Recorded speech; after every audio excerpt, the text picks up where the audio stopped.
जैसे जैसे श्री राम आगे बढ़ते हैं तो वैसे वैसे असुरत्व का विनाश होता चला जाता है। तो जैसे जैसे हम अध्यात्म में, योग में अभ्यास करके आगे कदम बढ़ाते हैं तो बहुत सारी बाधाएं जो पहले दिन हमें बाधा लगती थी वो धीरे धीरे फिर सामान्य हमारी जीवन की पद्धति बन जाती है। तो पंचम सर्ग पढ़ते हैं। शरभंगे दिवं याते मुनि संघः समागताः अभ्यागच्छन्त काकुत्स्थं रामं ज्वलित तेजसम् अभिगम्य च धर्मज्ञा रामं धर्मभृतां वरम् ऊचु परमधर्मज्ञं ऋषि संघः समाहिताः त्वम् इक्ष्वाकुकुलस्यास्य पृथिव्याश्च महारथः प्रधानश्चासि नाथश्च देवानां मघवान्निव त्वामासाद्य महात्मानं धर्मज्ञं धर्मवत्सलम् आर्थित्वान्नाथ वक्ष्यामस्तच्च न क्षन्तुमर्हसि अधर्मस्तो महास्तात भवेत् तस्य महीपतेः यो हरेत् बलिसंभागं न च रक्षति पुत्रवत्। तो पहले ये पढ़ लेते हैं ना। अच्छा, और बच गए दो। युञ्जान स्वानिव प्राणान् प्राणैरिष्टान् सुतानिव नित्ययुक्तः सदा रक्षन् सर्वान् विषयवासिनः प्राप्नोति शाश्वतीं राम कीर्तिं च बहुवार्षिकीं ब्राह्मणस्थानमासाद्य तत्र चापि महीयते धर्मं मुनिर्मूलफलाशनः तत्र राज्यश्चतुर्भागः प्रजा धर्मेण रक्षतः। शरभंगे दिवम याते, शरभंग के दिव्य लोक में चले जाने पर मुनि संघाः समागता, उस स्थान पे जब वहाँ आसपास रहने वाले जो मुनि थे उनको पता लगा कि आज शरभंग ऋषि प्रयाण कर रहे हैं तो उनको अंतिम विदाई देने के लिए और श्री राम का दर्शन करने के लिए सब इकट्ठे होकर के मुनियों का जो संघ है वो समागता वहाँ पर आ गए, इकट्ठे होकर के आ गए सब। अभ्यगच्छन्त काकुत्स्थं रामम ज्वलित तेजसम, जब इनको ये पता लगा कि परम तेजस्वी श्री राम यहाँ पर आए हुए हैं तो इनके पास श्री राम से मिलने के लिए और शरभंग ऋषि को अंतिम विदाई देने के लिए सब ऋषि मुनि वहाँ पर आ गए, एक झुंड बना करके। अभिगम्य च धर्मज्ञा रामं धर्मभृतां वरम ऊचुः परम धर्मज्ञं ऋषि संघः समाहिताः। तो वो जो धर्मज्ञ, धर्म को जानने वाले धर्मज्ञाः ऋषि संघः समाहिता, ऋषि संघाः धर्म के मर्म को जानने वाले जो ऋषियों का समूह है वो धर्मभृतां वरम रामम परम धर्मज्ञम, ये श्री राम के विशेषण है। राम कैसे हैं? परम धर्मज्ञ, धर्म को जानने वाले, परम धर्मज्ञ, बहुत ही श्रेष्ठता से धर्म के मर्म को जानने वाले। रामायण में ये देखा कि जगह जगह पर धर्म का पालन करने की बहुत यहाँ पर महिमा है, धर्म को सर्वोपरि माना है। जब भरत जी जाते हैं श्री राम को मनाने के लिए, वापस अयोध्या लाने के लिए, तो भी श्री राम कहते हैं कि भाई आप अपने धर्म का पालन करो, मैं अपने धर्म का पालन करूँगा। मेरा धर्म वही है जो पिता ने आदेश दिया, 14 वर्ष तक वन में रहना। आपका धर्म क्या है? पिता ने आदेशित किया है आपको राज्य का संचालन करना चाहिए। तो भावनाओं में नहीं बहना चाहिए। और हम तो इतनी भावनाओं में बहते हैं, मतलब एक व्यक्ति को जैसे दो मित्र एक साथ रह के कोई सेवा कर रहे हैं, दो मित्र, दो बहनें, दो भाई, और उनको कहीं अब आपको एक को उधर जाना है, एक को इधर जाना है, तो बस हमें तो ऐसे लगता है कि भाई ऐसे तो कैसे चलेगा, मेरा तो मन ही नहीं लगेगा इसके बिना, तो हमारे तो आंखों से आंसू आ जाते हैं तुरंत। तो उस समय हम धर्म को एक साइड में कर देते हैं और अपने मोह को या अपने राग को बिल्कुल पराकाष्ठा के ऊपर ले आते हैं। तो ये धर्म को सर्वोपरि मानना चाहिए व्यक्ति को। भाई मेरे लिए धर्म क्या है? जो मेरे गुरु ने मुझे आदेश दे दिया उसका पालन करना मेरे लिए सर्वोपरि है। उसके लिए फिर मुझे सारा संसार और सारे संबंध तो क्या, शरीर भी छोड़ना पड़े तो छोड़ूंगा, लेकिन गुरु आदेश मेरे लिए सर्वोपरि। उसको प्रसन्नता से करना, ये नहीं कि चलो जी अब जो आप कराओगे करना ही पड़ेगा, तो फिर करोगे भी और उसका फल भी नहीं मिलेगा। आरुणि की कथा पढ़ी है ना उपनिषदों में आपने। गुरुजी ने कहा कि पानी रोको, पानी रुक ही नहीं रहा था, तो क्या किया उसने? खुद को ही ऐसे लगा दिया टेढ़ा पानी को रोकने के लिए, गुरु का आदेश है। और रात तक फिर सब ढूंढ रहे कि ये आया नहीं, कहाँ गया आरुणि। तब पता लगा अगले दिन सुबह कि ये तो रात भर ऐसे ही पानी को रोकने के लिए वहां खेत में ही पड़े रहे और मूर्छित हो गई। तब उनको लाया गया। तो ये है धर्म। तो हमें कदम कदम के ऊपर ऐसे प्रसंग आते हैं कि मैं धर्म को चुनूं या राग को चुनूं, धर्म को चुनूं या मोह को चुनूं। एक तरफ धर्म है, एक तरफ लोभ है, तो व्यक्ति लोभ के प्रति चला जाता है। तो ये सारी बेईमानी, डकैती, चोरी, जितने भी अपराध होते हैं कब होते हैं?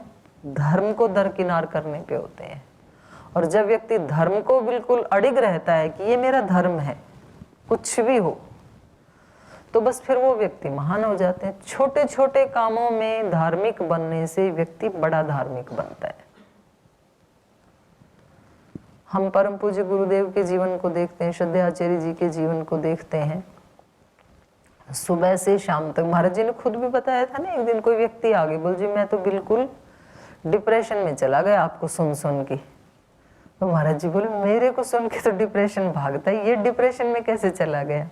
बोल जी आप कहते हो छोटे छोटे कामों के लिए जीना जीवन का अपमान है, तो हम बड़ा काम कर नहीं सकते हैं, तो इसलिए मैं तो डिप्रेशन में आ गया। तो महाराज जी ने कहा छोटा छोटा तो कर सकते हो ना? बोले हाँ छोटा छोटा तो हम करते ही हैं। बोले तुम छोटे छोटे कामों को श्रद्धा भक्ति नियम से करना शुरू कर दो, तो आपके माध्यम से बड़ा काम अपने आप ही हो जाए। बोले ये तो मैं कर लूंगा। और फिर उसका डिप्रेशन चला गया।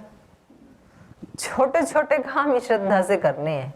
क्लास में आना है तो टाइम पे आना, और कोई मतलब अतिरिक्त कार्य ना हो, तो कोई अतिरिक्त कार्य है तो फिर अलग बात है।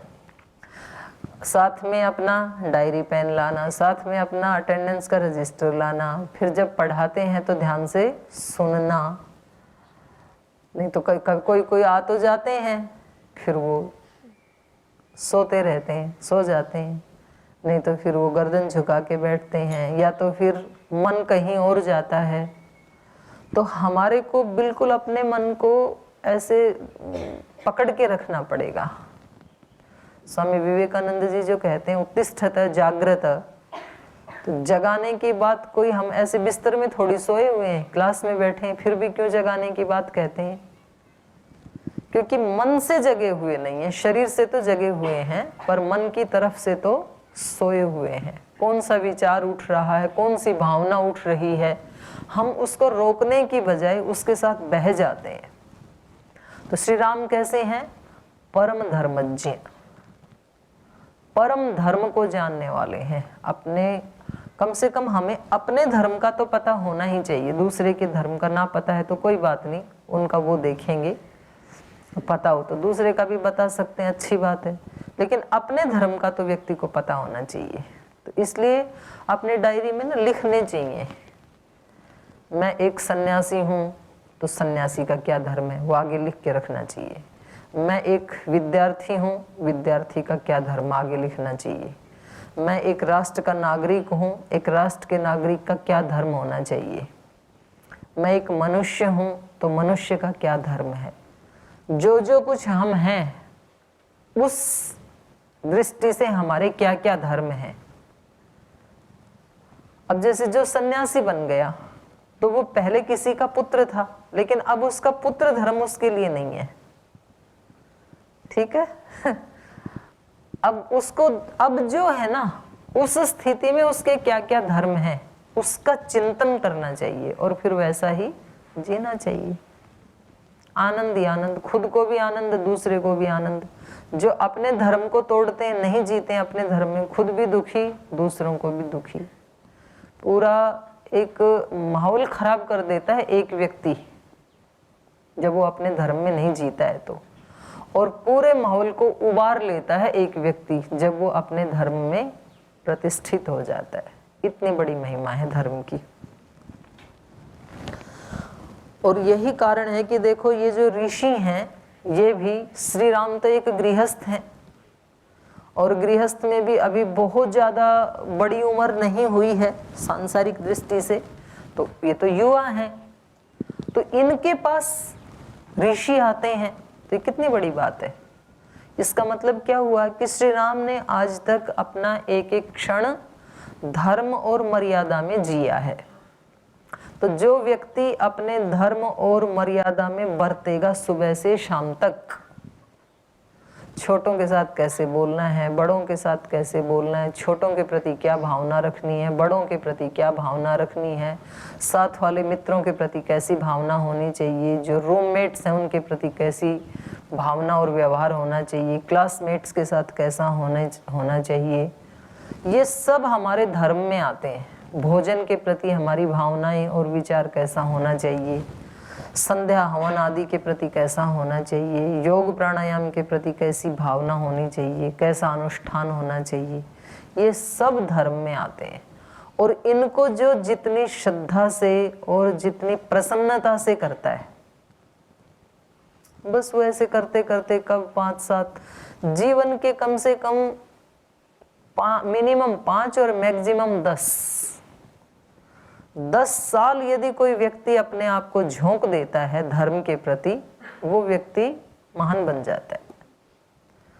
और उसके बाद ये नहीं कि वो छोड़ेगा इसलिए नहीं, 10 साल तक जिस धर्म का पालन कर लिया तो वो तो उसके स्वभाव का अंग बन जाएगा। फिर करना नहीं होगा धर्म का आचरण, उसके माध्यम से स्वतः होगा फिर। तो सब ऋषि इनके पास आए हैं। अभ्युगम्य च धर्मज्ञः ऋषि संघाः समाहिताः धर्मभृतां वरं धर्मज्ञं रामम अभिगम्य। जो धर्म का पालन करने वालों में सबसे श्रेष्ठ और परम धर्मज्ञ, धर्म को जानने वालों में भी सबसे श्रेष्ठ। 2 बातें होगी ना, एक धर्म को जानना और दूसरा धर्म को जीना। तो परम पूज्य गुरुदेव हमें रोज बताते हैं योग को जानना और योग को जीना दोनों अलग अलग बातें हैं।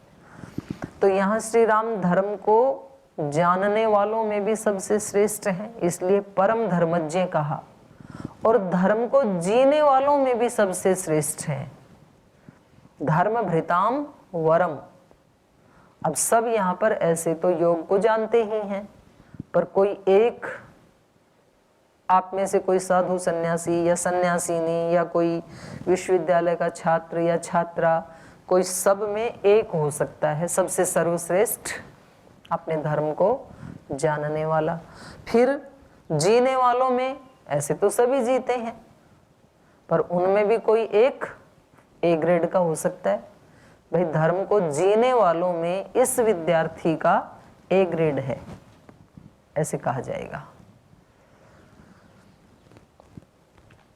तो इसको भी पूज्य स्वामी आर्षदेव जी इसको उसमें डाल दो, जो विद्यार्थी धर्म का या यहाँ के जो अनुशासन है, नियम है, उनको पूरी निष्ठा श्रद्धा भक्ति के साथ जीता है और जिसका ए ग्रेड आता है उसकी एक अलग सूची बनाओ। तो उन विद्यार्थियों को या सन्यासी को या सन्यासिनी को पुरस्कृत किया जाना चाहिए। तो ये अच्छी बात है ना। तो उसकी भी चाहे आपकी मार्कशीट में भी हम उधर देखते हैं, ग्रेडिंग करवा देंगे, और नहीं तो अपने यहाँ तो एक नियम बनेगा ही बनेगा। तो उसमें उसके क्राइटेरिया बना लो कि किसको हम ए ग्रेड में मानेंगे। और वो सबको दे दो। फिर किसको ए ग्रेड में मानेंगे, किसको बी ग्रेड में मानेंगे, बस 2 ही ग्रेड रहेंगे। सी वाला तो कोई यहाँ रहेगा ही नहीं, उसको तो फिर नमस्ते ही करनी पड़ेगी। सी वाले को तो 2 ग्रेड बना लो, लेकिन तो उसके क्राइटेरिया बना के वो सबको दे दो। तो ये इनके लिए एक कंपटीशन हो गया जीने के लिए कि भाई हमें तो ए ग्रेड का बनना है। हो सकता है कोई A+ का भी बन जाए, हो सकता है A++ भी बन जाए, हो सकता है A++ भी बन जाए, और उसके आगे तो भाई आप ब्रह्मत्व को प्राप्त करें, उसी के लिए सन्यासी बने हैं। जिस राह पे चले हैं ना, उस के अंतिम शिखर को छूना है। बैठो भाई, ऐसे एक जज्बा होना चाहिए व्यक्ति के मन में। जैसे श्री राम धर्म भृताम वरम, धर्म को जीने वालों में, धर्म का आचरण करने वालों में सर्वश्रेष्ठ हैं। इसका मतलब और लोग भी धर्म का आचरण करते हैं, इनके भाई भी करते हैं धर्म का आचरण, इनकी माताजी भी करती हैं, और भी नगरी में बहुत लोग करते हैं, लेकिन ये उन सब में श्रेष्ठ हैं। तो एक तो आप अपने अपने घरों से आ गई, तो सामान्य लोगों के बीच में तो आप विशेष बन गई। जो घर परिवार संसार को नहीं छोड़ सकते हैं, तो सांसारिक दृष्टि से उनको क्या कहा जाएगा? सामान्य व्यक्ति, जो छोड़ नहीं सकता है। तो एक आप उनमें एक विशेष पैदा हो गई, जो आप छोड़ करके आ गए। तो ये हुआ सामान्यों में विशेष बनना। अब अगला आपके लिए टारगेट है विशेषों में विशेष बनना। अपने अपने घर से सारे सामान्यों में से विशेष बन के सारे विशेष विशेष विशेष यहाँ इकट्ठे हो गए। अब ये सारा ग्रुप बन गया विशेष आत्माओं का। अब इन विशेषों में से और विशेष बनना, ये अगला टारगेट। कुछ तो निकल ही जाते हैं ना, जैसे गुरुकुल कालवा में तो बहुत सारे विशेष आत्माएं पढ़ते थे जो अपने घरों से था, वहाँ भी ऐसे ही आते थे। जिनको आगे बहुत वैराग्य आदि है, उन्हीं स्टूडेंट्स को लेते थे वहाँ पे। तो अब वहाँ भी कई सारे विद्यार्थी पढ़े होंगे। अब उनमें से 2 विद्यार्थी विशेषों में से भी विशेष बन गए। परम पूज्य गुरुदेव और श्रद्धेय आचार्य श्री, ये तो वहीं के ही तो विद्यार्थी थे ना। तो ऐसे तो आप में से भी बनेंगे, कुछ ऋषि कोटि के बनेंगे, विद्वान बनेंगे, ऋषिकाएं बनेंगे। तो जो लगे हैं वो तो बनेंगे। तो किसी भी एक फील्ड को पकड़ करके उसमें फिर पूरी सजगता पूर्वक, जागरूकता पूर्वक और प्रसन्नता पूर्वक, सबसे बड़ी बात यह है व्यक्ति को तत्कारी तद्वेषी नहीं होना चाहिए। सन्यासी भी बन गए, योग में बुला बुला के ले जाना पड़ता है। सन्यासी भी बन गए, यज्ञ में जाने के लिए इच्छा नहीं है। तो ये हो गया तत्कारी तत्द्वेषी। जो काम हमने खुद अपनी इच्छा से जो जिस मार्ग को अपनाया है, उसके नियमों का पालन करने में प्रमाद करना, तो इसका मतलब वो चीजें हमें अच्छी नहीं लग रही हैं। तो जो हमारा धर्म है, जहाँ भगवान ने नियुक्त किया है या हम स्वयं नियुक्त हुए हैं, उसी से द्वेष करना, तो ये तो अपने प्रति आघात करना हो गया ना। तो ऐसे जागरूकता पूर्वक जो श्रेष्ठ आचरण करेंगे, तो वो श्री राम की तरह ही धर्म भृताम वरम बन जाएंगे। तो इन्होंने आकर के क्या कहा? सभी समाहित होकर के ऋषि संगा समाहिता रामम ऊचुहु, श्री राम से कहने लगे, निवेदन करने लगे, त्वम इक्ष्वाकु कुलस्य अस्य पृथिव्याश्च महारथः प्रधानश्च असि नाथश्च देवानां भगवान इव। श्री राम को कह रहे हैं, त्वम अस्य इक्ष्वाकु कुलस्य महारथः, तुम इस इक्ष्वाकु कुल में सबसे बड़े महारथी हैं। महारथी का मतलब क्या होता है? लोक में भी बोला जाता है ना, भाई बड़ा महारथी है ये। महारथी मतलब महान है रथ जिसका। रथ का मतलब है ये शरीर, पूरा शरीर ही हमारा क्या है, और आत्मा इसमें रथी के रूप में है। तो इस रथ में जो जो भी साधन है, इंद्रियां हैं, 10 इंद्रियां हैं, 11वां मन है, प्राण है, और बुद्धि तो उसी में आ जाएगी।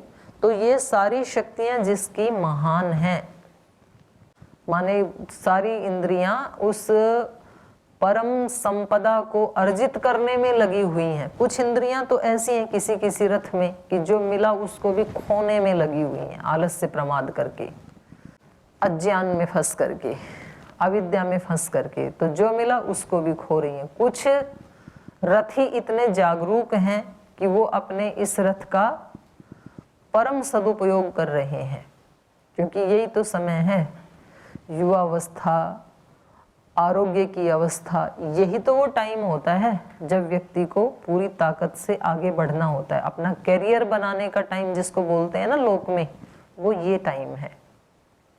और इसमें जो अज्ञान अविद्या में फंस गया, वो फिर 5 साल के बाद और फिर जिंदगी भर मरण पर्यंत बस फिर रोना ही रोना है, पछताना ही पछताना है, उसके भाग्य में और कुछ भी नहीं है। क्योंकि हकीकत तो सामने आ जाती है 4-5 साल के बाद।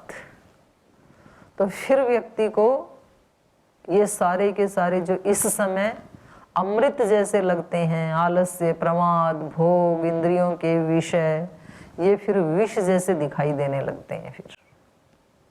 और इस समय में जो अपने आप को, जैसे वेद में एक मंत्र आता है ना, स इद देवेषु गच्छति, क्या है अग्नि सूक्त का मंत्र? हाँ, स इद देवेषु गच्छति परिभूरसि अग्निर्होता कवि क्रतु सत्यश्चित्रश्रवस्तम देवो देवेभिरागमत। इससे ऊपर वाला यदंगदाशु से त्वमग्ने भद्रं करिष्यसि तवेतत् सत्यमंगिर, इससे पहले वाला ना, ये दूसरा मंत्र है। तीसरा बोलो, अग्निना रयिमश्नवत् पोषमेव दिवे दिवे यशसं वीरवत्तमम् अग्नेयं यज्ञ, ये वाला, अग्नेयं यज्ञमध्वरं विश्वतः परिभूरसि स इद देवेषु गच्छति। हे अग्ने यम यज्ञम, अग्नेयं यज्ञम विश्वतः परिभू असि, जिस यज्ञ को आप सब तरफ से घेर करके रखते हैं, सुरक्षित रखते हैं, बचाते हैं नष्ट होने से, स इत देवेषु गच्छति, केवल वही यज्ञ देवताओं तक पहुंचता है, बाकी तो यहीं रह जाता है। जिस यज्ञ को खंडित होने से स्वयं ईश्वर बचाता है, माने ईश्वर के सुरक्षा कवच में, उस घेरे में जो याजिक रहता है, केवल उसका यज्ञ ही स इत देवेषु गच्छति, केवल वो ही देवों तक पहुंचता है, क्योंकि देवों के लिए आहुति देते हैं ना हम, बाकी यज्ञ पहुंचते नहीं हैं। तो जब हम अपने इस मंत्र का अर्थ अपने जीवन यज्ञ के साथ लगाएंगे, हमारा जीवन भी तो एक यज्ञ है ना, तो हमारा जीवन रूपी यज्ञ देवताओं तक तभी पहुंचता है जब हमारा जीवन चारों तरफ से गुरुजनों की सुरक्षा के घेरे में रहता है, भगवान की सुरक्षा के घेरे में रहता है, गुरुजनों के, ऋषियों के, शास्त्रों के, वेद के सुरक्षा के घेरे में रहता है, तब ही वो देवों तक, दिव्यता तक पहुंच पाता है, नहीं तो नहीं पहुंचता है। ये वेद का प्रमाण है, मेरी बात नहीं है। हे अग्ने यं यज्ञम अध्वरम, अध्वरम यज्ञम, ध्वर हिंसा होती है, अध्वर हिंसा रहित। जिस यज्ञ में कोई हिंसा नहीं होती है, अग्ने यं यज्ञम अध्वरम विश्वतः परिभूरसि, उस यज्ञ में कोई हिंसा नहीं होती है और उसको चारों तरफ से आपने सुरक्षित रखा हुआ है। स इत देवेषु गच्छति, केवल वही देवों तक पहुंच पाता है। अब जिसके यज्ञ में हिंसा होती है सुबह से शाम तक 10 बार 20 बार, तो वो देवों तक कैसे पहुंचेगा? व्यक्ति या तो अपनी हिंसा करता है या तो दूसरे की करता है। स्थूल यज्ञ में यज्ञ करते करते ऊपर से यज्ञशाला से छिपकली आके गिर जाए तो कैसा लगेगा? अरे आज तो पूरा यज्ञ ही हमारा बेकार हो गया। क्या हुआ भाई?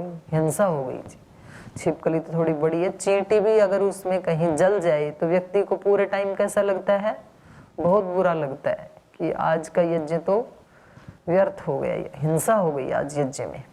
इसलिए सामग्री आदि देख के डालते हैं, समीध आदि का चयन देख के करते हैं, तो वहाँ तो बचा लेते हैं, लेकिन हमारा जो जीवन का यज्ञ है उसमें हम संभल करके नहीं चलते, उसमें हम हिंसा करते ही रहते हैं। जो व्यक्ति अपने कर्तव्य का पालन नहीं करता है वो निश्चित रूप से दूसरों की हिंसा कर रहा है। विद्यार्थी होकर के, सन्यासी होकर के अध्ययन अध्यापन में मन नहीं लगता है, यदि यम नियमों में मन नहीं लगता है, तो ये सीधी सीधी अपने गुरु की और उन ऋषियों की हिंसा है। तो फिर ये जीवन यज्ञ देवों तक नहीं पहुंचता है। और हर समय जो सुरक्षा के घेरे में नहीं रहेगा तो किधर से भी कोई असुर आकर के आपके यज्ञ को खंडित करने के लिए तैयार हैं। बहुत सारे असुर हैं, आसुरी शक्तियां हैं, होता ही रहता है। कभी किसी का किसी से झगड़ा, कभी किसी की किसी से नाराजगी, कभी किसी को प्रमाद, कभी किसी को आलस्य, कभी कोई बहाना, कभी मन ना लगना अच्छी बातों में। ये कितनी बड़ी बात है। कोई तो असुर आके बैठा है, वो मन लगने ही नहीं देता है अच्छी बातों में। तो इसलिए अपने आप को भगवान को चारों तरफ से अपने सुरक्षा कवच के रूप में देखते हुए और फिर हिंसा रहित जीवन यज्ञमय हो तो वो देवों को पहुंचता है। तो यहाँ ये आकर के श्री राम को अपना निवेदन कर रहे हैं। श्री राम कैसे हैं? महारथी, महान है रथ जिसका। और वो बता रहे हैं आप इस कुल के और इस पृथ्वी के दोनों के महारथी हैं। प्रधानश्च असि, और आप प्रधान हैं। नाथश्च देवानाम, और सब देवों के आप नाथ हैं। कैसे? मघवन इव। मघवन होता है जिसके पास सब प्रकार का ऐश्वर्य, भगवान का संबोधन है ये। जो सब प्रकार के ऐश्वर्यों का स्वामी है मघवन, उसके समान, अर्थात श्री राम में भी सब प्रकार के ऐश्वर्य हैं। तो आप ही हम सब के, इस सारी प्रजा के और इस सारी पृथ्वी के एकमात्र नाथ हैं। तो अब इससे आगे का कल पढ़ेंगे। आज समय हो गया, यहीं विराम लेते हैं।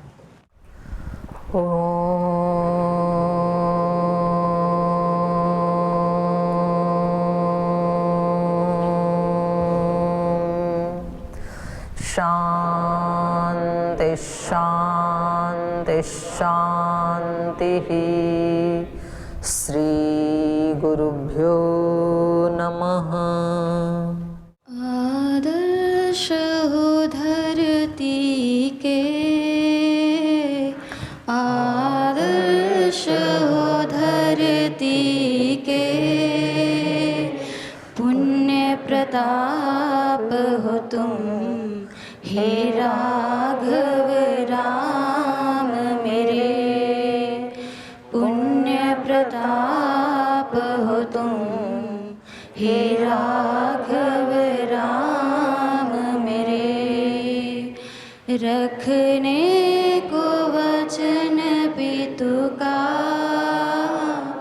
रखने को वचन पितु का, वैभव तज डाला हे राघव राम मेरे।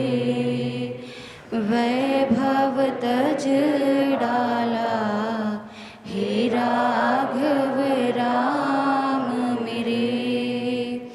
दुखियों के दुख हरते, दुखियों के दुख हरते, परम दयालु तुम हे राघव राम मेरे। परम दयालु तुम हे राघव राम मेरे।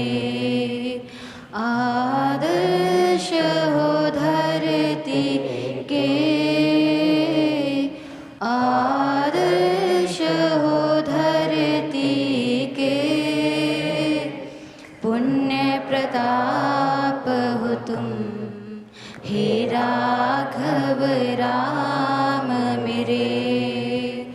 पुण्य प्रताप हो तुम, हे राघव राम मेरे। पुण्य प्रताप